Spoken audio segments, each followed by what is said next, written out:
Thank you. Yes, Beth and I went on many interesting trips together back in my student days when her dad was our ASCE advisor, and she would come along on trips, and I was usually the only girl. And so Beth would room with me, right? So we spent some quality time together back in the day. Thanks for having me today. I'm going to try not to bore everyone to death listening to all the other interesting topics that you guys get to hear. And I was looking at the list. I'm not sure this would be right up there on your list of 10 things you really have to know. But one of the reasons I'm here too is I just became the president of Virginia Society of Professional Engineers. And one of, a mission that I'm going to try to carry forward in my position is just getting out and doing some public outreach and engagement, not with engineers. We all sort of know what we do, but I think engineers have been, I love engineers, I am one, I have them in my own family, but they are particularly bad at public education. And, they somehow feel like that's self-promotion, I think, right? And I think most engineers feel like, I'm also a lawyer who represents engineers, and I will tell you that engineers feel like, if I just kind of keep my nose down and do what I need to do and keep working hard, everybody will always understand that I did the right thing and why I'm doing what I'm doing, right? And that's just not the case, right? So I'm trying to get out there and talk about things like engineering ethics. Are any of you familiar at all with the Code of Ethical Requirements for Engineers? And that's kind of another place where engineers fall down. I was thinking about this driving over, and I'm also an attorney, and attorneys have an ethical code of conduct too, believe it or not, okay? And even though we like to sometimes disparage attorneys, the fact is most of us just from watching television and crime shows know a little bit something about attorneys and their code of ethics, right? If you've watched, any crime show where there's a criminal trial, you might know, at least have heard of client confidentiality, right? And all these kind of issues. But engineers, we don't have a television show. The closest we got was MacGyver back in the 80s, and he wasn't really an engineer. I think he was a physicist. But anyway, so that's my mission, and this fits nicely with it. So I'm going to try to talk about it in a broader sense. And again, because today is what is 9/11, and I heard all of the memorial shows on the drive over from Charleston this morning and all that. I'm sure you did as well. And that's something we all reflect on every year, and I know Beth wanted to do something a little different, right? For those of you who enjoy a more nuanced approach, want to dig a little deeper, that's what we're going to do. Okay, let's see here. Get started. Can everyone see this, by the way? Okay. Can everyone hear me? I should have asked that first, right? Okay. This all came out of, and the reason Beth asked me to do this is several years ago, I left Marshall in 2014.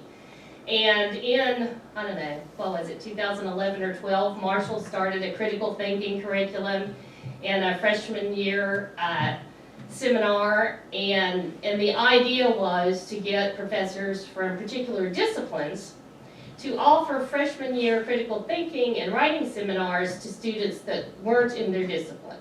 So I offered to be a guinea pig for engineering and develop one and teach one, with the idea being that the freshmen in the class wouldn't be engineering students at all.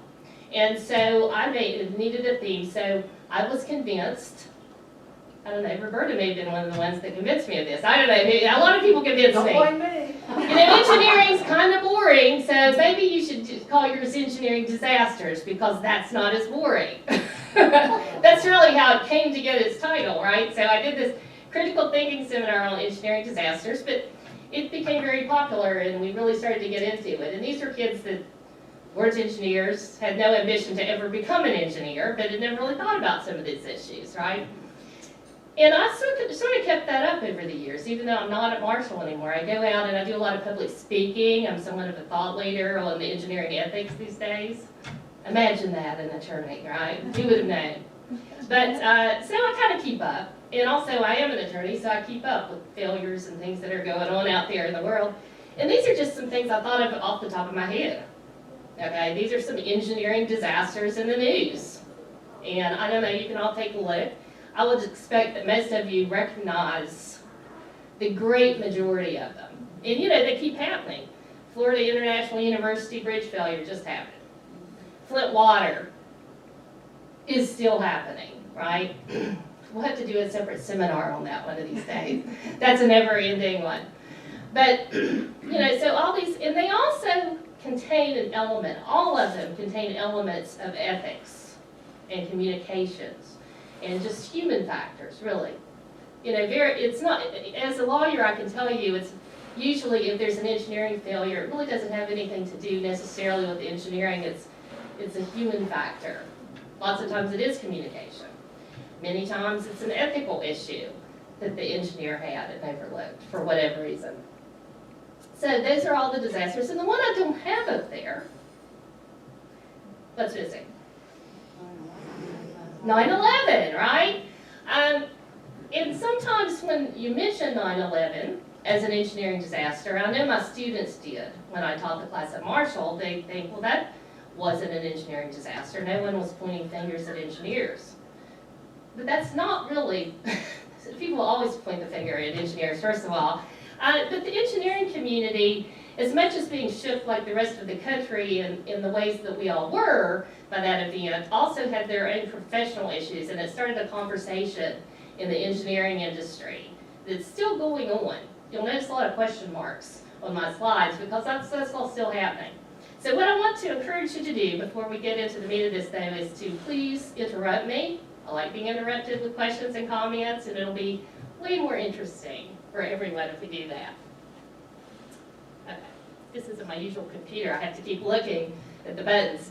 Now, after 9/11, once everyone got past just sort of cleaning up, you know, for a long time the engineering and construction communities were preoccupied, right, with cleaning up the site and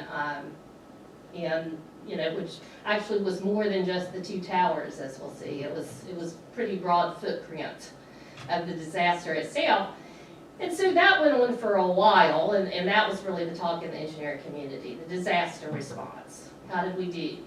And you know, that's always what engineers talk about as well. If you look back on my previous slide, one of the disasters I had listed was the Kansas City Hyatt Regency walkway collapse.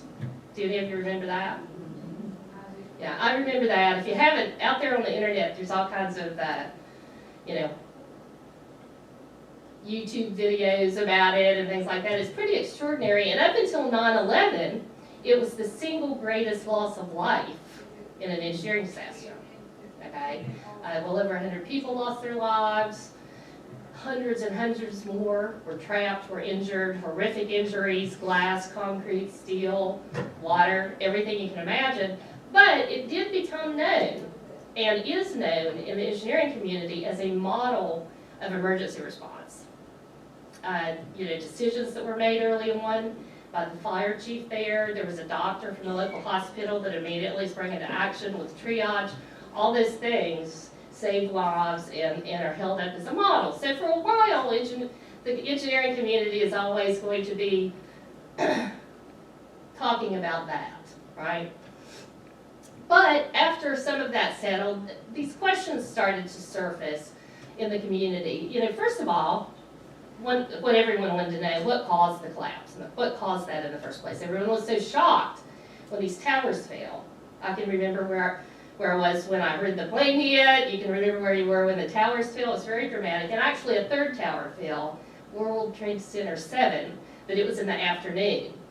And it didn't get as much press, but it was kind of peripheral damage. But first and foremost, what caused the towers to fall? You know, should they have fallen? Could we have expected them to fall under these particular conditions? And then, can we even call this an engineering disaster? Is there something that should have been done, could have been done to further avoid or mitigate the loss of life and all of the surrounding damage that happened there was a lot of property damage that emanated from the World Trade Center 2 tower sites. So the engineering community asks itself, well, could we have changed that? And you know, you may think, and I do too, I'm not a structural engineer, so you think, wow, You know, how could anyone expect buildings to survive the impact of these two huge, fully loaded jet aircrafts? That's not even reasonable, but it turns out it is a thing. You know, buildings can be designed to do that. Right? Who knew, right? But they can. And so there was a question, like, should we have done it? Could we have done it? And always when engineers ask the question, could we have done it, there's a cost issue. You know, if you want a new bridge in your community, you can get the gold-plated bridge that will never fall under any condition, any circumstances or fail for several lifetimes, many lifetimes. But that costs a lot. You know, the incremental cost of that last piece of safety factor is high, so that always becomes a question as well. And you know, related to that is the design criteria that were used to design the Twin Towers. Was that adequate? Should we look at changing that? Should we change that in the future for buildings over a certain height, as far as what engineers are expected to do? And then here was sort of the community issue. Should we build another tower in its place? And of course, we know that there is another tower in its place, right? If you've seen One World Trade Center. But at the time, and especially at the time I started teaching this class at Marshall, that was all sort of happening. And I'll talk about that a little more later. So there was a community issue at the time, in New York City especially. We're not sure we want another one. Why do we want this? You know, and there was a lot of strife in the community about it, and a lot of strife even in the engineering community about, yes, we can do it, but should we do it? That's always an issue. The medical community has grappled with that issue for years. The biomedical community has grappled with, there are a lot of things we can do, but should we do them? The civil engineering community hasn't had to worry about that as much. Sort of been plodding along. Civil engineering hasn't changed much in decades.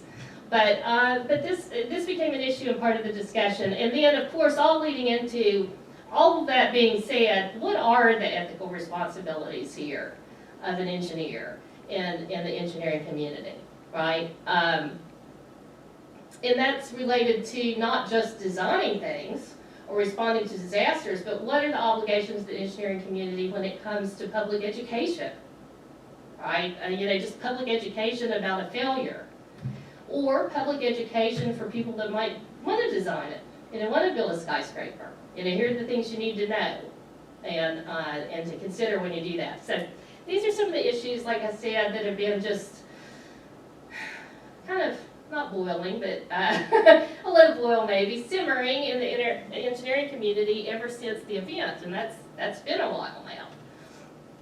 Now, what I thought we'd do, just to kind of get us warmed up, is talk a little bit about what do I mean when I say engineering ethics, and then look at a few examples that are famous examples. And maybe, like I said, we'll get warmed up and you all can feel free to contribute to that part, okay? And then we'll get into talking a little more specifically about the World Trade Center. I'm not looking at my phone, by the way. I'm using it to keep time. I used to be a professor, so I know how that is. She looked at her phone the entire time. Even though you won't be doing an evaluation like that, just want to let you know that's my clock. Of course, they were all looking at their phones the whole time, too, the students, right? And then so. But anyway. Ethics. When I say that, I kind of mean something really specific. We all talk about ethics, and we hopefully all have those in our daily lives, no matter what it is we're doing, personally or professionally. And those are just kind of, you know, kind of ideals that we have for human behavior, right? What should we do? That little voice on your shoulder might be your mother's voice, right? That kind of says, yeah, you shouldn't be doing that, or not, you know. And that's really heavily influenced by our individual backgrounds, our individual experiences. We all kind of bring ourselves to that. But it is something that's expected of professionals of all different types, medical, legal, engineering, but it's defined somewhat differently in the professional realm. And the way I like to look at it is, you know, we all have our own morality. It's societal, it might be religious, related to our families, it's related to our personalities. It's very individual to us. But when you're a professional, like an engineer, there are actually codes, rules, obligations. There are laws and regulations that are legally binding related to professional responsibility, enforceable, just like, you know, getting a speeding ticket or worse, right? There are codes of ethics that are not legally binding that different engineering organizations put out there, but those matter too, as we'll see. But they have this widespread application. So no matter what an individual's morality or individual code of ethics is, if they're a professional, they're held to whatever their profession's standard of conduct is, right? Have any of you ever thought about what kind of standard of conduct an engineer would be held to? Not really. It's kind of boring. But if you think about it, you do so many things, you know, coming over here today. You know, in your daily life, you're just depending on the fact, if you stop and think about it, that there is this engineering community and this design community, architects too, okay, that are behaving in a way that is in accordance with some code of professional responsibility and competence, right? This is what we all assume, or we'd be afraid to leave our homes every day, or even get out of bed, right? We all assume that. And yes? I keep thinking back to 60 Minutes Mm-hmm.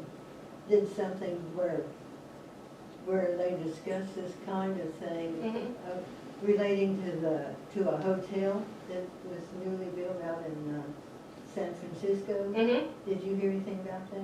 Yeah, that's, there are a lot of structural issues related, as you might imagine, right?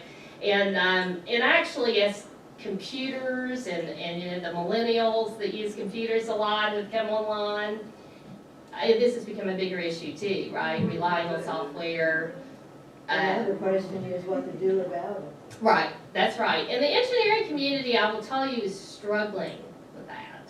You know, I have a friend, my best friend from college, who Jeff also knows, I'm sure, super quiet guy, but he is literally the world's foremost expert in the design of the Ford-class aircraft carriers. I bet you didn't know that, Anna, did you? Little quiet Kevin, right? But anyway, he's been at the shipbuilding yards his whole career, and he tells me that when he hires anyone under 35, he may have increased it to 40 by now, but when he told me this a few years ago, he said, when I hire someone under 35, I make them work the solution out by hand. He called it the closed form solution 6 times. I don't know how he got it 6, but he came to 6 before I let them touch the software, because it produces a lot of pretty pictures and graphs and you know, and they forget to exercise what you're paying engineers for, which is judgment, right? So these are all issues, but the community's struggling with it, right? And the reason Kevin has that rule, I'm sure, is because they've had failures and they got sued, right? So anyway, but that's the code of ethics that we'll be talking about. When I talk to engineers, I don't even like to use the word ethics. I doggedly say professional responsibility and professional conduct just to remind them, hey, these are rules that you have to follow, and it's the law versus your ethics. But I'll kind of merge the two terms today. As I said, the sources vary. There are professional societies, all that have canons and codes of ethics. ASCE, which is civil engineers, IEEE, which is electrical engineers, ASME, which is the mechanical engineering professional society. And then every state, including West Virginia, has laws related to the practice of engineering that they have adopted. And then they have a board of, a PE board that writes regulations that define the conduct and procedure and things like that related to the practice of engineering. A lot of that is based on a group, NCEES, which is the National Council of Examiners for Engineers and Surveyors. They're the ones that make up the PE exams and things like that. But they also write model laws and model rules, which most states have adopted in some form. So there's a little bit of national uniformity. And then, you know, sometimes states and federal governments have statutes governing contracting behavior and things like that that inject some ethics into the work. But the point I want to make with you today, and I put it in yellow at the top and in bold, I do this for engineers too, is the most important code of conduct, rule, ethical rule, whatever we want to call it, rule of professional responsibility for engineers, and something that sets engineers, architects, and design professionals apart from other professionals, like doctors and lawyers, is the fact that the foremost obligation is to protection of the public health, safety, and welfare. That's in every single regulation related to professional responsibility of engineers that I have ever seen. You just won't find one that doesn't have that in it, right? It's worded different ways sometimes, as we'll see.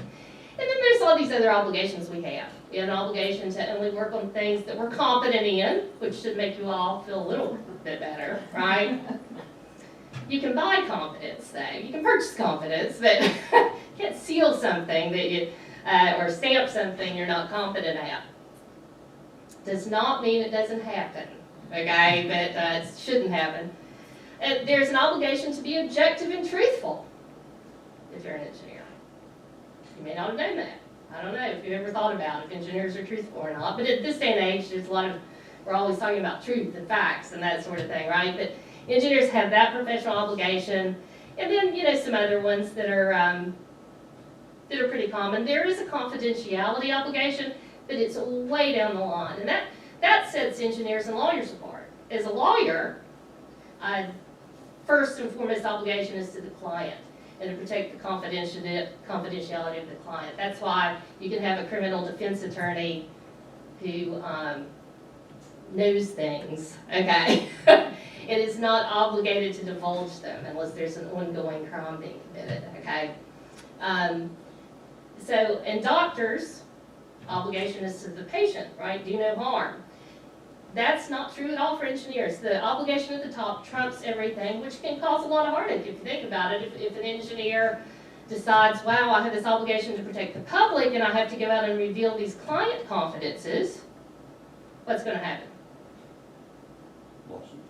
Lawsuits for sure. You're not going to have the client anymore. At a minimum, the client goes away, but lawsuits, breach of contract, right? You know, all sorts of things like that.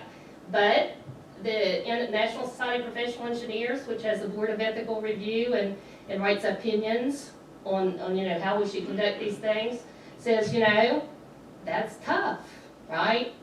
You just have to let the chips fall, because that is our professional obligation. So think about that in your daily life, and think about if you know engineers that might have struggled with that, and feel sorry for them, I guess, you know, or at least have to be a little bit nicer to them the next time you see them. Now, I put this up here, like I said, the first and foremost obligation, if you're an engineer, is to the public, and it's worded in Virginia, it says the primary obligation. NCAA uses first and foremost. ASCE, Civil Engineering Group, says shall hold paramount. The Architects Group says primary duty. So you get the idea, right? Public is foremost. Virginia, as always, is an outlier and overly chatty.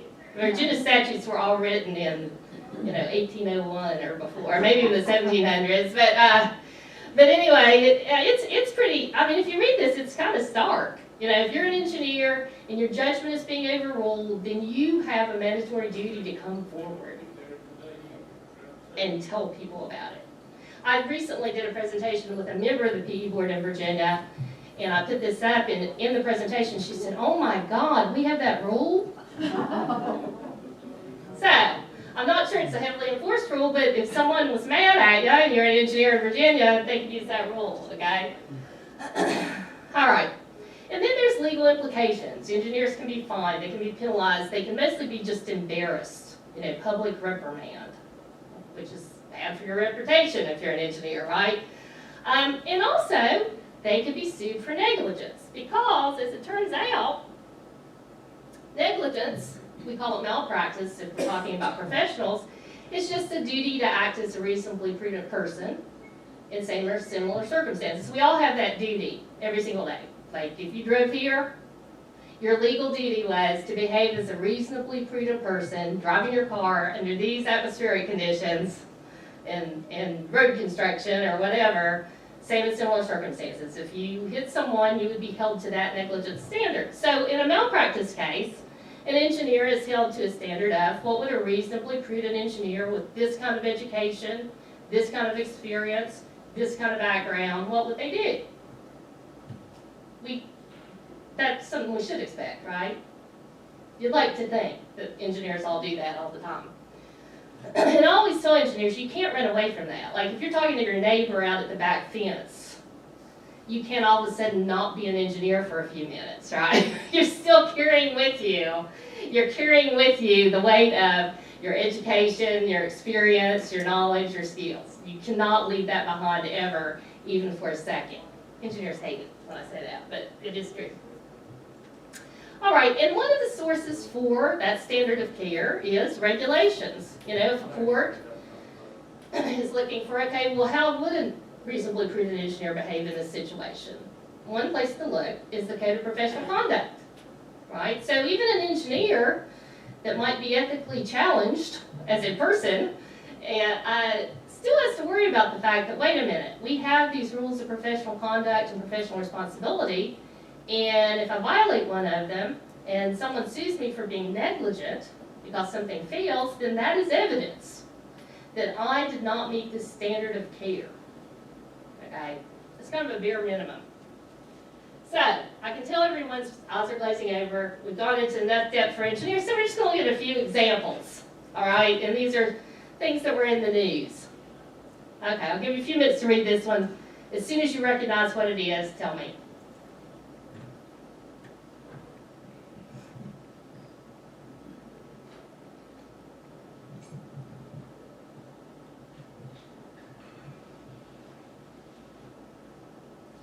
Tesla, Hmm? the car Tesla.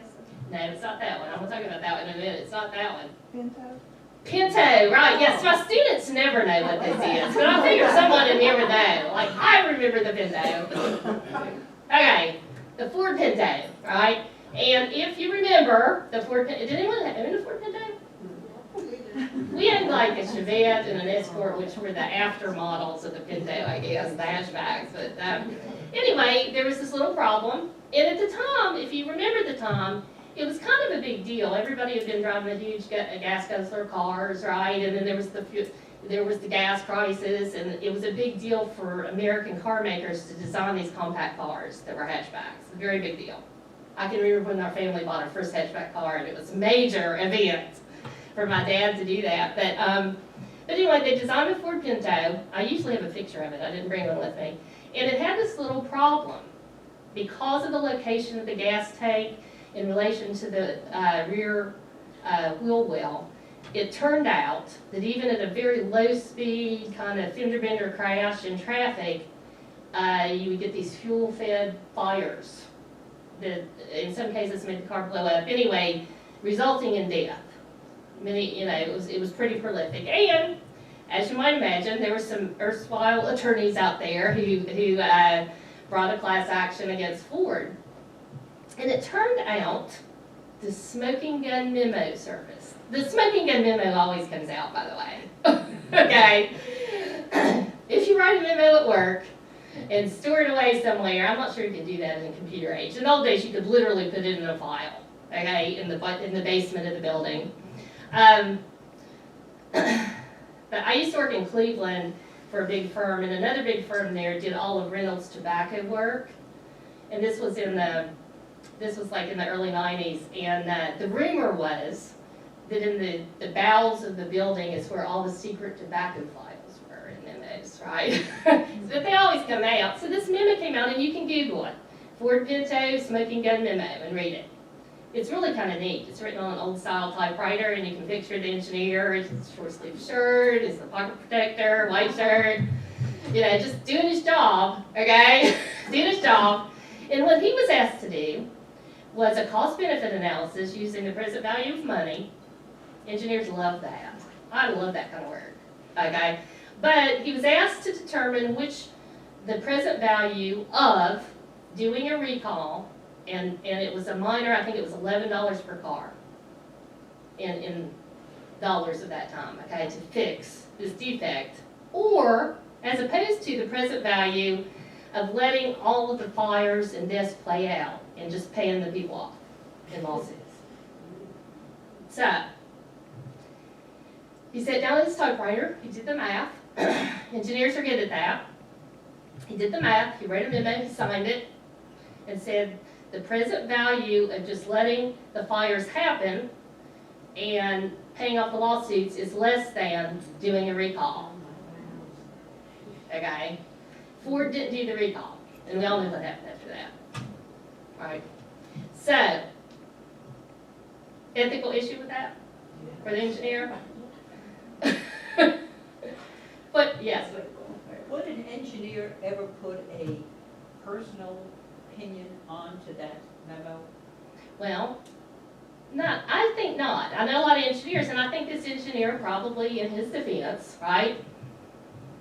Did the math, wrote the memo, sent it up to the C-suite, to the the VP for finance, the president, and the general counsel.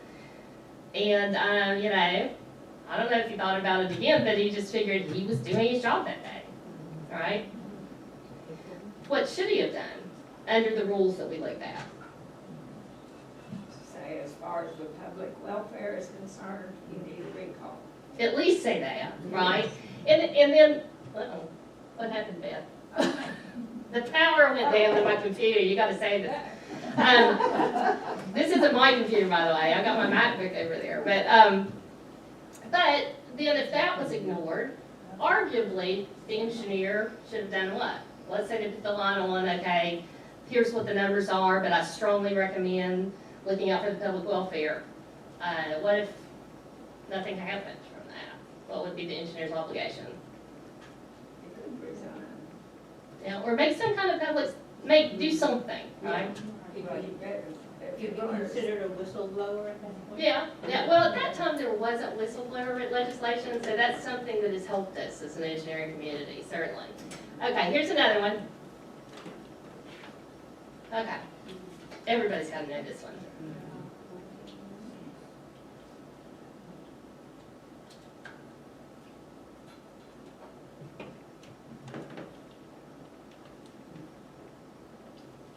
As soon as you know it, say it. 1986. The Challenger, okay? And we probably all, there was some sort of background noise for you at least where you heard some of this on the news and the hearings that came out and all. But actually what happened, and again, lots of good stuff on the internet about it, and you can see the people interviewed and that sort of thing. The engineer, there was an engineer, embedded in the enterprise who understood there was a problem with the O-ring before the launch. And became convinced that the shuttle was going to blow up on the launch pad. He thought it was going to blow up on the launch pad because he recognized there was a leak. He went home and he did raise Cain about it the evening before the launch. Screaming, banging on the table, talking to the president of Morton Dicall and the head of NASA, just almost losing his mind over it. Was overruled. Went home and told his wife they're all going to die. On the launch pad, he died. And it's interesting to watch him interviewed because he was relieved for a few seconds when it didn't explode on the launch pad. But it turned out that some of the fuel had become solidified and acted as a plug to the seal for a while until it got up into the air, right? Hearing him talk about it is really dramatic. And he always said to himself, could I have done something else? What do you think? Did he have an obligation to public safety and welfare to go further?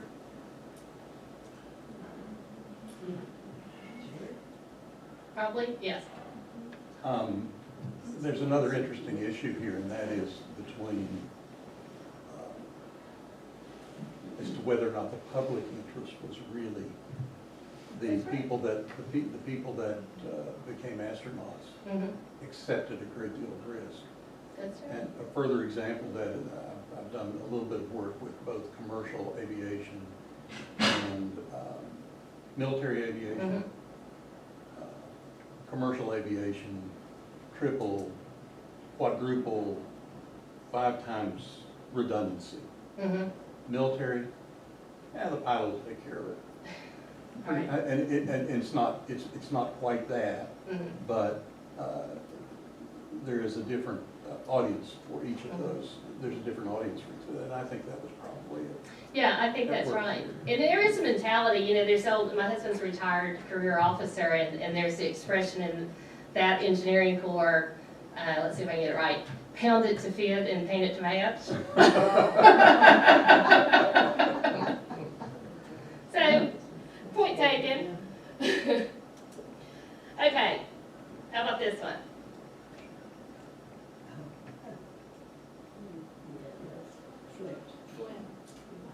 Yeah. And again, you know, there was some public noise made about this, but not until an independent researcher who's now got problems of his own on the Civil Engineering Advisory Board at Virginia Tech, and Mark Edwards is not having a good day right now. But until he got involved with his research team of postdoc students, the embedded engineers in all the agencies, the federal agencies, the local agencies, you know, all those agencies were, you know, there was grumbling and everybody knew it, but it hadn't really gone public about the fact that when they switched the water supply, there was corrosivity and all the lead came out of the pipes into the water. I mean, that's effectively what happened. The water was more corrosive with the new water supply, and no one thought about or calculated how it was going to corrode all the lead in the system straight into the water. The decision was made just purely on money to switch the water supply for Flint. It was political, it was money. So Mark Edwards and his students sort of blew that wide open. And by the way, Mark Edwards will tell you, he's quite famous now. You know, engineers will just cling on to, you know, the Civil Engineering Department of Virginia Tech, he's like a god there, okay? It's like, oh my gosh, we've got someone that's famous. He was on the front of magazines. We can't believe we're finally getting recognition. He's got some problems of his own. They're all fighting, a lot of infighting going on right now. But he will tell you this was not his first rodeo. And it just so happened, in fact, he was in DC doing this earlier, and he said he just didn't understand how to play the game in the other cities. He got smarter about, you know, how to just blow the lid off this stuff, right?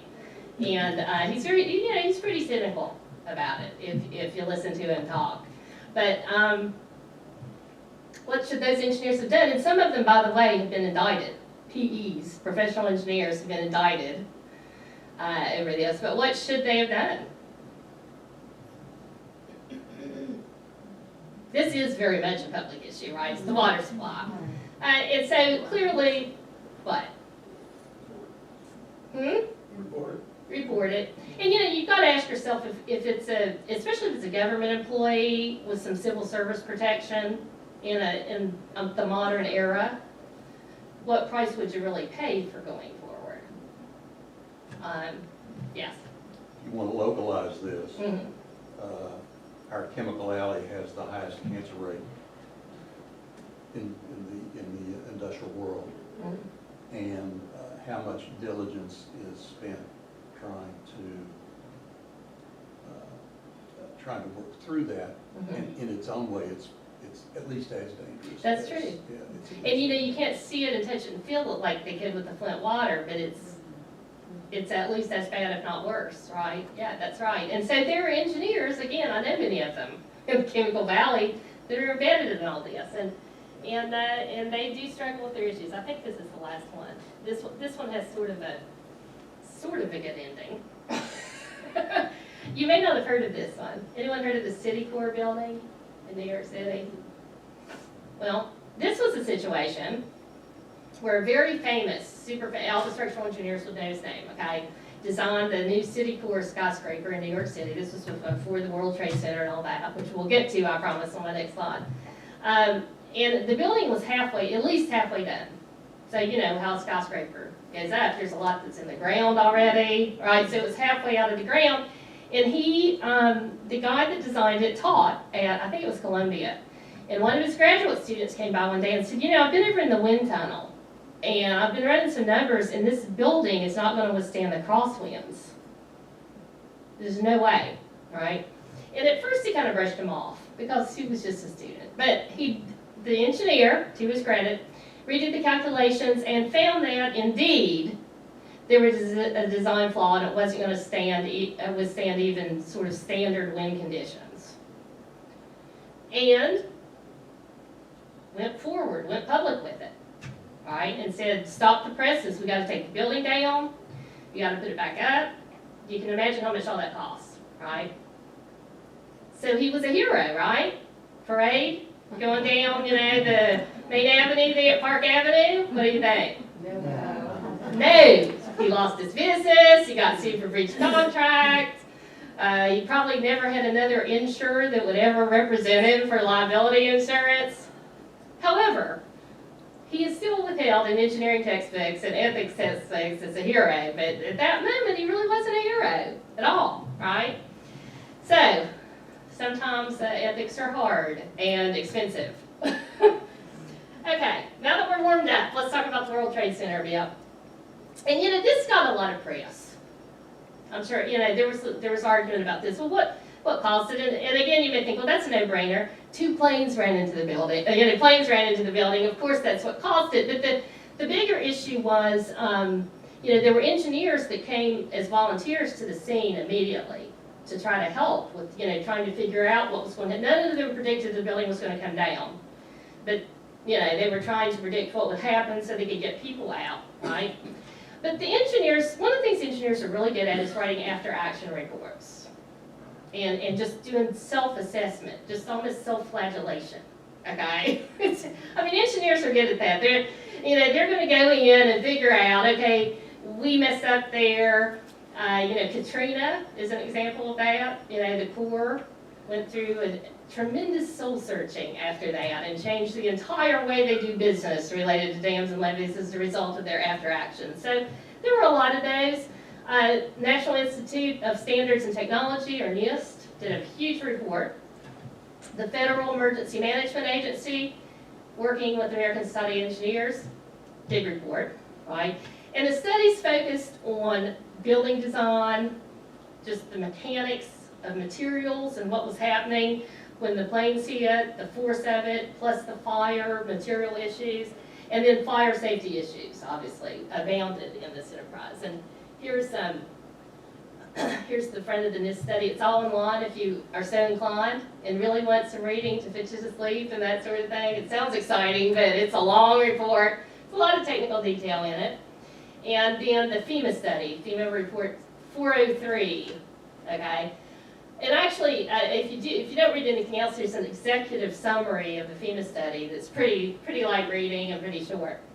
So those studies, like I said, focused on, okay, here was the sequence of what happened. We've all probably listened to some of it on the radio or television today, right? And at the different times, when the planes hit, when the building fell. And to material engineers, that's important.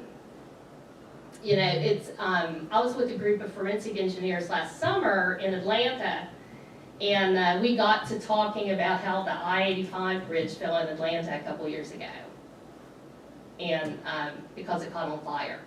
Do any of you remember that? Atlanta tried not to talk about it too much because there were some people that were living under the bridge.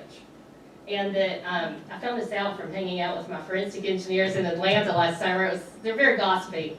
But there were some homeless people living under the bridge, and the Department of Transportation had some wooden pallets that materials are delivered on, and they had put those under the bridge for them, and they caught on fire. Okay, and the guy from DOT, he was there from Atlanta, a young guy who was in charge of the entire mess and getting it cleaned up. It was pretty incredible, super young guy. He said, he was out jogging at 5:30 to 6, got the call that the bridge was on fire, and within 30 to 45 minutes, the steel just melted and it fell.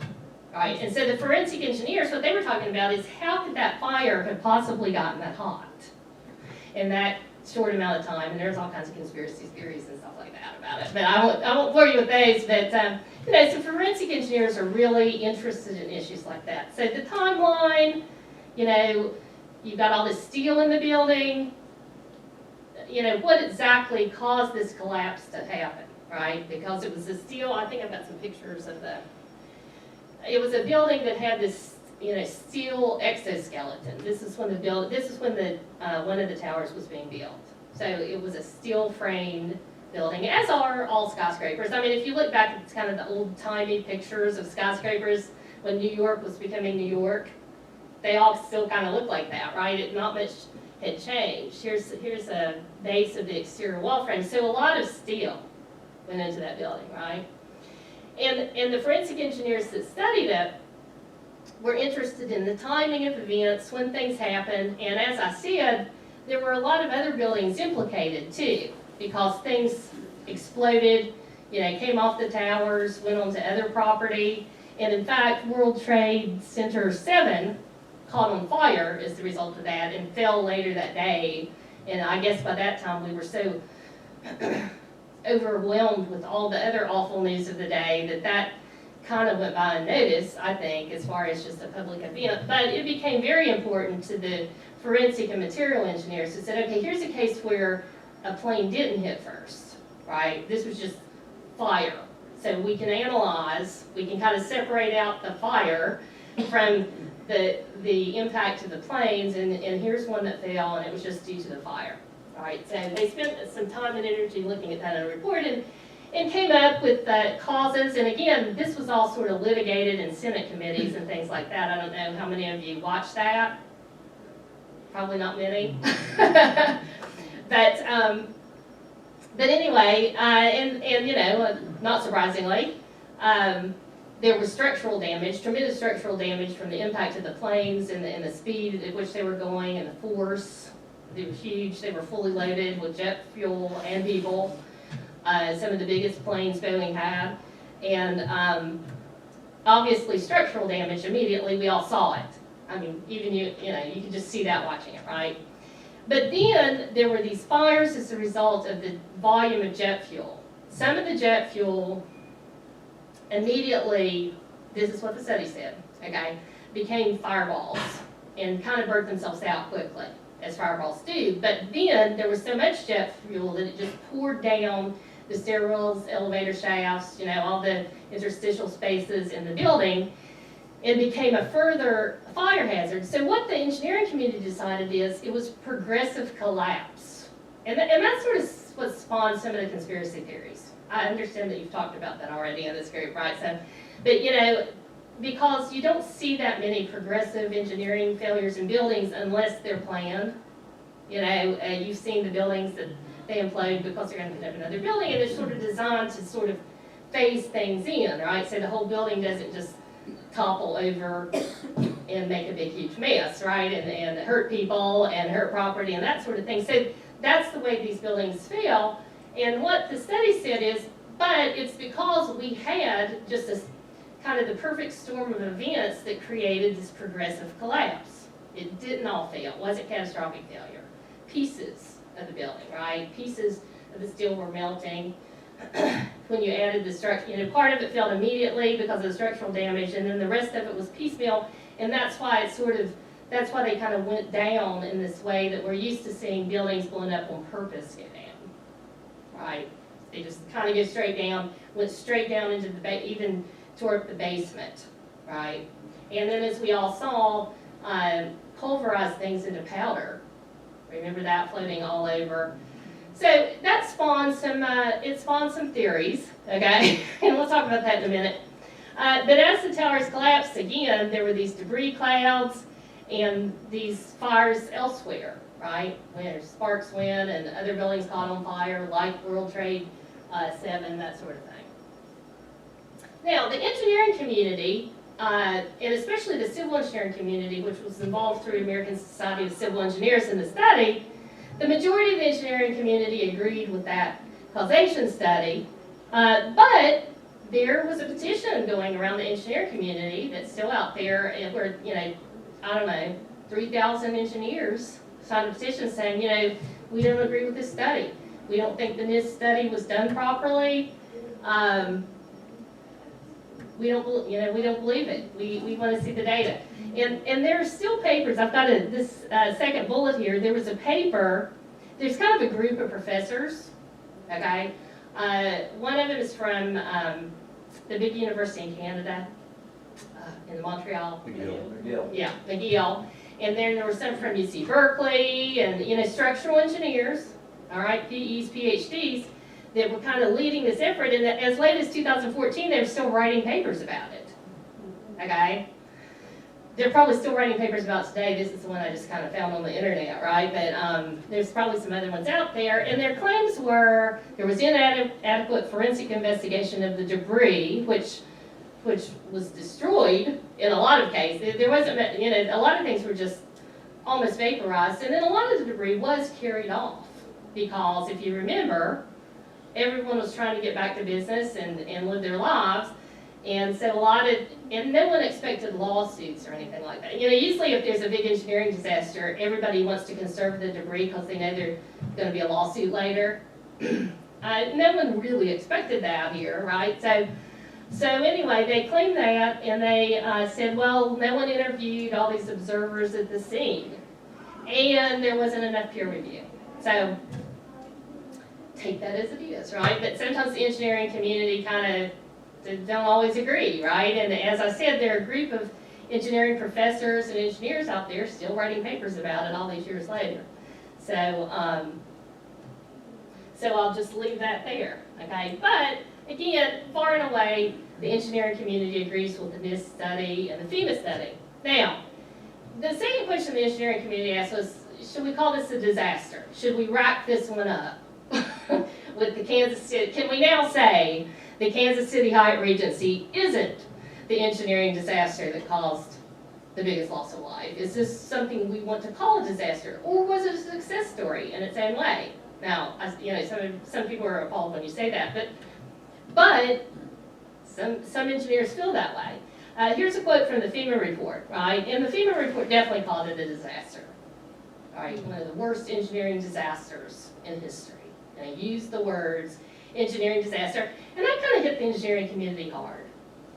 The engineering community hates the word engineering disaster, and so that hit them hard, but that's what the report said.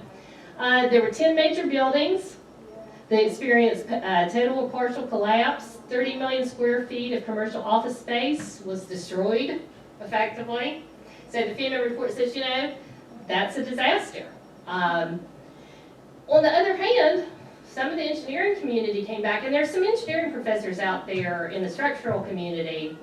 One of them is a friend of mine. I'm getting ready to go on an ABEP visit with him to a university next month, that had started doing case studies and things like that. And his argument is, no, it was an engineering success story. There were 50 to 8,000 people estimated to be in that complex. A total of 2830 lost their lives, and 400 of those were emergency response. Now, that's a horrible loss of life. You don't even want to see one life lost. But his point is, and the report actually said this too, considering what happened, right? These two fully loaded jets, the fire that no one predicted, all those things, the fact that 87%, they were able to get 87%, I think I saw that figure somewhere, of the people in the building out in a semi-orderly manner, and were able to use the stairwells and things like that. The stairwells were designed in such a manner that made them usable for that purpose, which isn't always the case, by the way. Stairwell design has not really advanced much since 1900. But it just so happened in this case, there were some innovations in that. So they're saying, the report even says it's noteworthy that it withstood that much. I don't know if you can see this little chart I've got down on the bottom. It's talking about the speed of the aircrafts that hit them, 470 miles per hour, 580 miles per hour. How many columns were destroyed instantly, and then how long it took the building to fall afterwards. 1 hour and 43 minutes and 56 minutes, which was, 87% of the people got out. So the engineering community is has different opinions within the community about whether this really is a failure or not a failure in that the building did what it was supposed to do. And then that kind of leads us to this lingering question for the engineering community is, okay, what could or should have been done otherwise? If you do call it a disaster, what could have been done? The towers were actually designed to withstand being hit by aircraft, right? They were in an urban area, there are airports close by, so the design standards even at that time were assume, a Boeing you're an aircraft guy, give me a number, 757, 737. whatever, hits the building, right? And design it to withstand it, just like you would design a building, that seems impossible, but as it turns out, that's not too different than designing a building to withstand an earthquake, for instance, which is done all the time in California and places like that, right? So, but it's just that no one accounted for the jet fuel and the particular size of the aircraft. I guess, you know, and the fact that it was completely full and the weight of it, not really so much the size, but the weight and all the jet fuel. So that was the flaw the engineering community decided. And this is just sort of copied from the report. And the report says, well, there were some things about that building that ended up being good things, right? Robustness and redundancy of the steel framing. Redundancy means you design it so that it withholds the load, and then you add some safety factors. So that if this fails, you've got this over here, you know, that kind of thing, right? The Florida International Bridge that fell last year, that killed some people, it turns out they didn't have redundancy. That's already, it's not an official report, but you know, newspapers have hired structural engineers to do their own analysis, and it turns out there are usually 2 trusses that are redundant. They only used 1 because it looked better. And you know, it turned out Florida International University wanted this iconic bridge that would sort of be a community defining thing, and they didn't want the kind of railroad trestle kind of look. They wanted a single clean truss, and they wanted it to look like a cable stay bridge, but the cables were just pipes and they didn't have any structural function, and it caused engineers to have to design really odd looking shapes in the truss, like whereas usually they would use fairly uniform triangles, they couldn't do that, and on and on and on. We'll be hearing a lot more about that in the news. There were some communication issues when it started failing too. We'll be hearing more about that, but you know, redundancy is a good thing. So it turns out the building was designed as you would hope and expect if you've ever been, I've worked in a skyscraper, and I guess I subconsciously had to assumed every day, or I would have never gone up to the 49th floor every day, that hey, these engineers knew what they were doing, and they designed all kinds of redundancy in this building. It's interesting in that building, by the way, it's swayed. And some people that worked in my office would get actually motion sick if it was really super windy. It was in Cleveland, so it was windy a lot.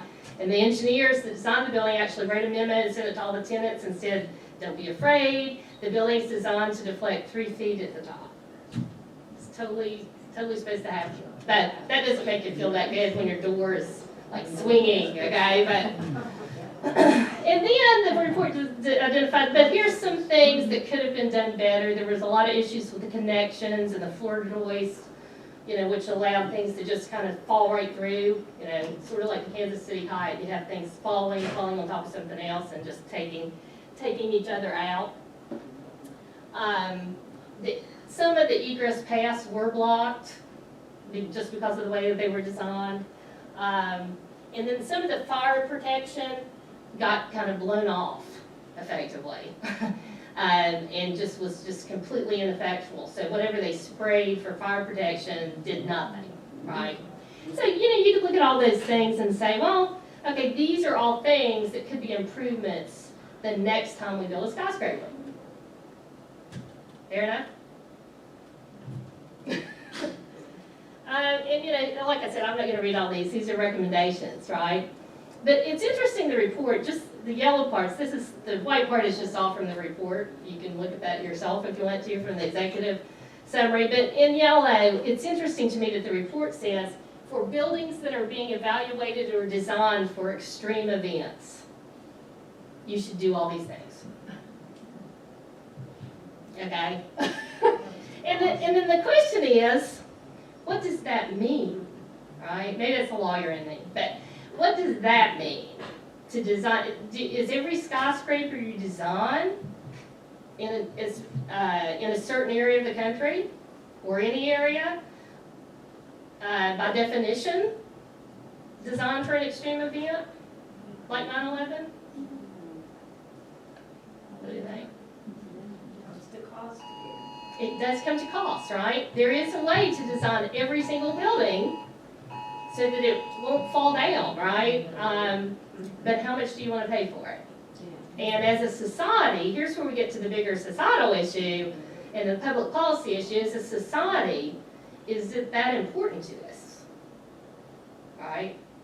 I mean, that's all something we have to ask ourselves, I think, as taxpayers, you know, as citizens, right? So, you know, what does that even mean? So the engineering community was a little bit left, you know, out on a limb here with this report.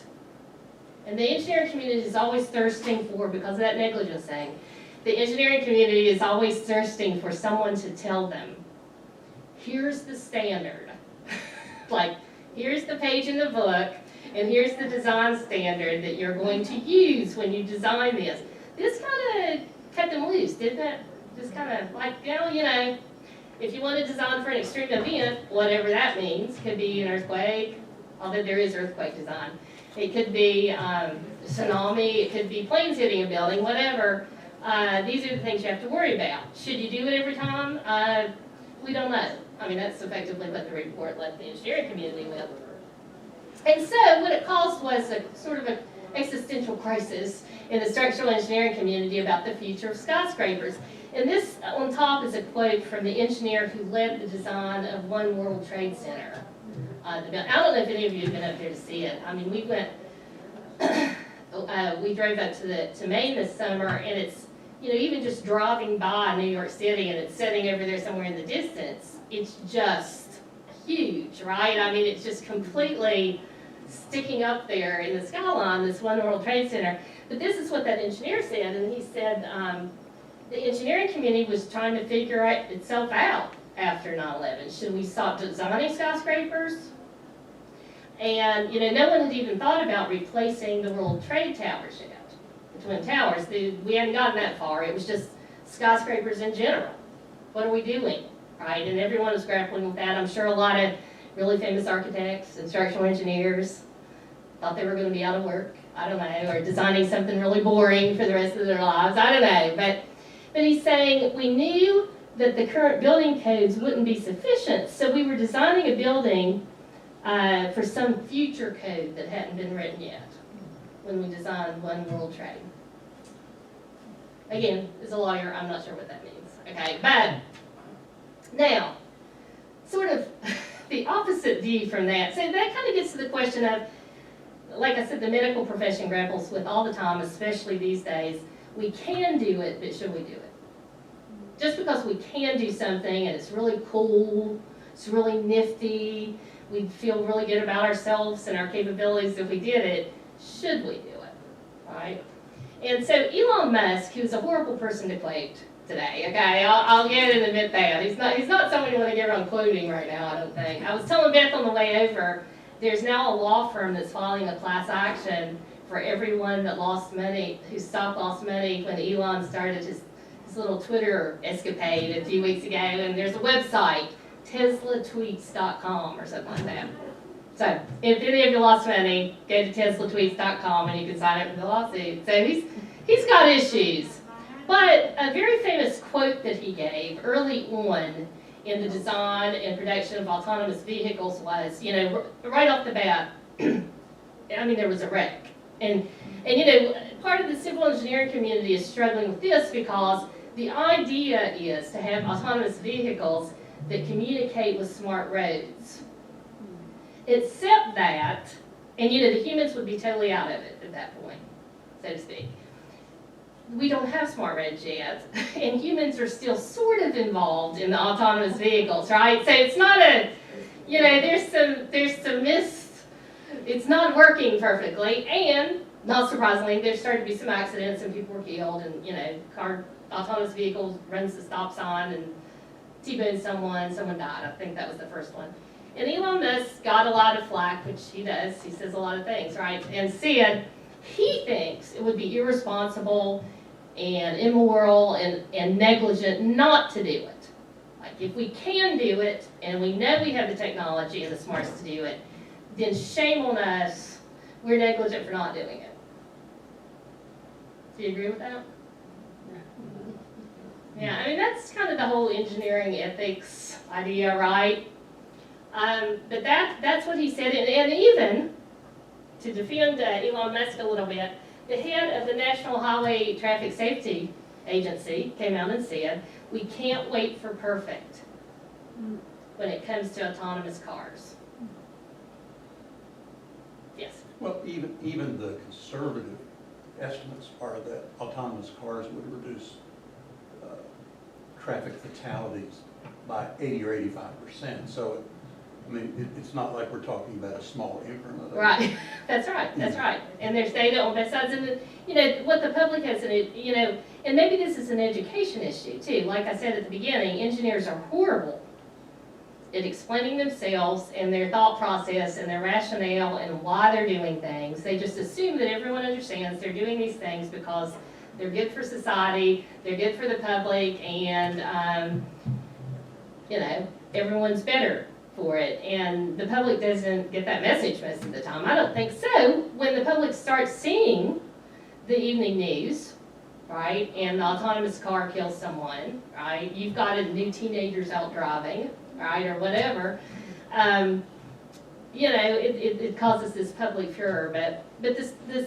structural community is a little more conservative than the autonomous car community, and they were really grappling with, okay, what are we going to do about this? It's interesting, right, not too long, a few years after 9/11, we were in Chicago, and we went on one of those tours of the city, you know what I mean, in the bus, and it turns out that Oprah, here's a fun fact, she lived at the top, she had the penthouse on the top of one of the big towers that looks out over the lake in Chicago. I mean, the tour guide pointed out. And like within a year or two of 9/11, she had moved down to Oak Street Beach area where she was in this third floor, very low-rise condo, right? And I mean, so, I mean, it created, I was dean at Marshall by that time, and we actually got a couple hires. You know, a guy that worked on Wall Street, wanted to get the heck out of there, right? I mean, you know, people like that, right? So everyone was kind of set aback, and so was the community. But as you know, One World Trade was built. It's a beautiful building. Haven't been there, but it does, like I said, if you look at the skyline, I think it's even more dramatic in a way than the Twin Towers. And it turns out it's the tallest building in the Western Hemisphere.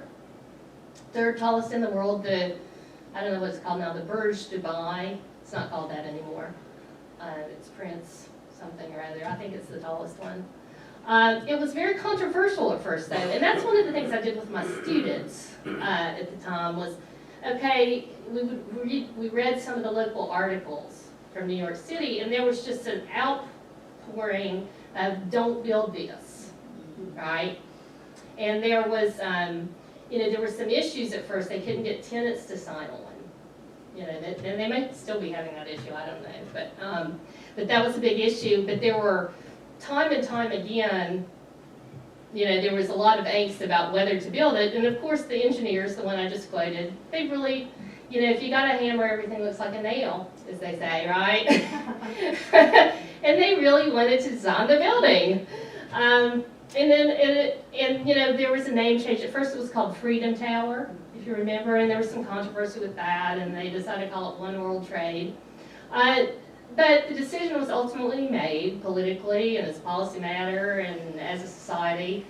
We're going to do it. We're going to build a memorial that's in the footprint, and then we're going to put this new tower up to show that we're still going to build these skyscrapers in the most notorious of spots, in the most, you know, the area where you would want one, right? So that was the thought process. So the engineering firm that designed it used a lot of new design criteria, as you would imagine.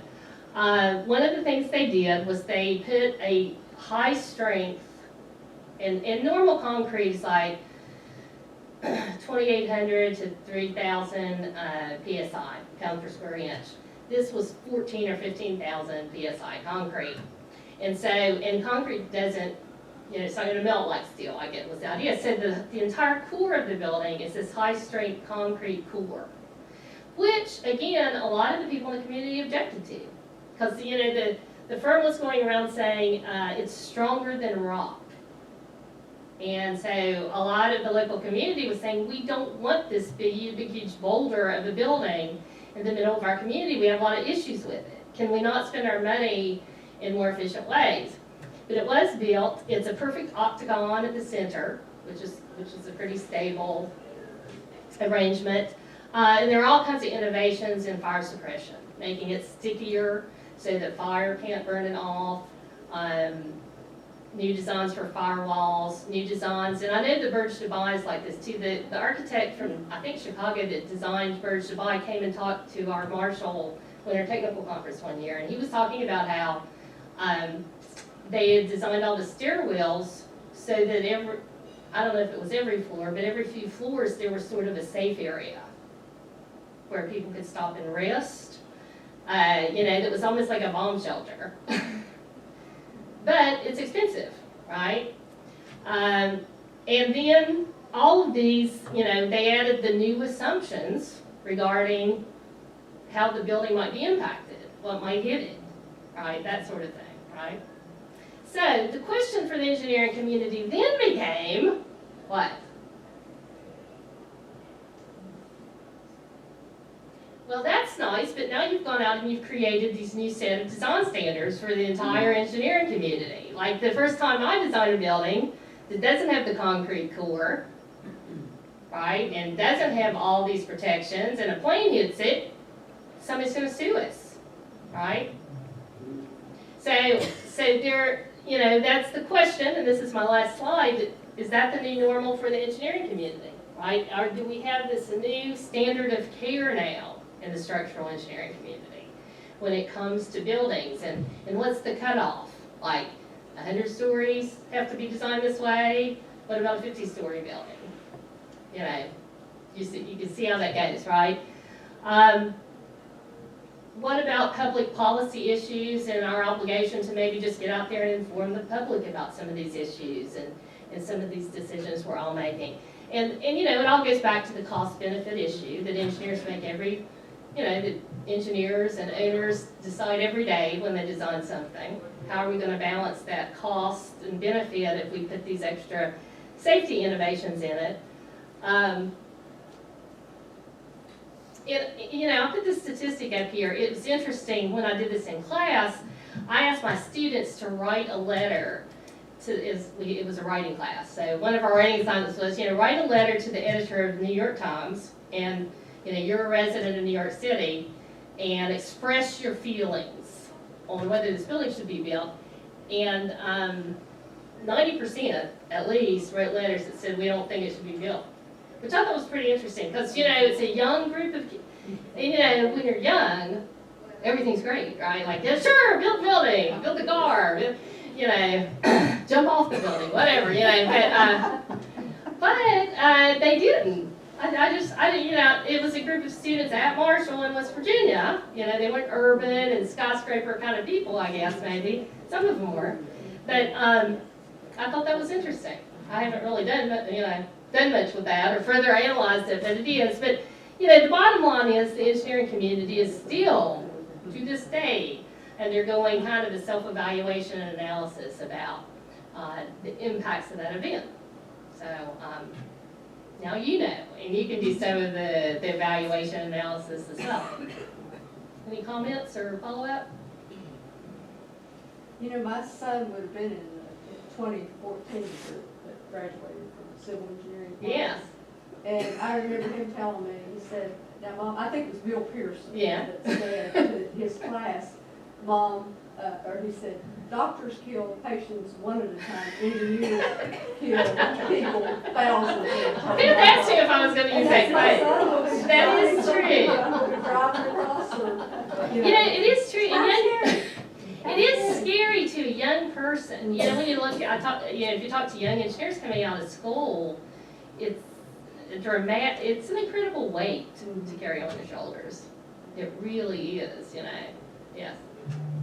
One of the great challenges today has to do with insertion of technology, and not just should I do the calculations on the slide rule or should I do the computer? Right. But if I insert this new technology here, what will the impact be on all the existing technology or on a new technology that's placed you know, this place sort of someplace else. And that's, I think we look to engineers for those, and I'm not entirely certain. Seems to me that's a multidisciplinary It is. kind of a conversation as opposed to something that you just sort of stick the, you know, you just sort of stick the engineer with. Yeah, it is, and I think that's right, because there's societal issues, there are money issues, there's, you know, all these things, and the innovation is a tough area for engineers, and, you know, days when I'm wearing my attorney hat, I sometimes talk to groups of engineers and architects about liability issues associated with the use of innovative methods, methodologies, and technology, because there is definitely that there, always, right? When you're out on kind of the, you know, the cutting edge of something. On the other hand, you know, there's pressure to just move forward. We can do it, let's do it, right? But we haven't, society, for whatever reason, and maybe it's just, I don't know if it's because engineers don't get out there and talk about these issues, and that usually aren't involved in public policy. You know, I used to hang out down at the Capitol Hill a lot back in the day, you know, here in West Virginia. And I saw all kinds of lawyers and even occasionally doctors would all show up wearing their white coats and, you know, all that kind of stuff. And there were all sorts of issues every day that the legislature considered that had engineering aspects, and there were never any engineers in the room at all, right? And that's true in Virginia too. It's not just a West Virginia thing, it's true everywhere. You know, a friend of mine recently went up with ACEC to visit some of the congressional offices in DC. He runs a big engineering firm in Virginia, and he was telling me, he said, that was awful, I'm never gonna do that again. It was horrifying. And I said, well, you know, as scary as it was, I think he was most scared for the fact, as he said, that 25-year-olds are making all the policy and writing all the laws for this country, these interns. And he said, I said, as scary as it was, you need to force yourself to do it, and not just go up to see him, be at the hearing, testify at the hearing, you know, do all these things. But there's shying away from that. But as I said, this issue of building skyscrapers, that how society feels about that, if we've moved on to a new era where we don't like skyscrapers as much, I don't know. But the engineering community definitely needs to engage more. You can tell that's kind of my pet peeve. But, it's on platform.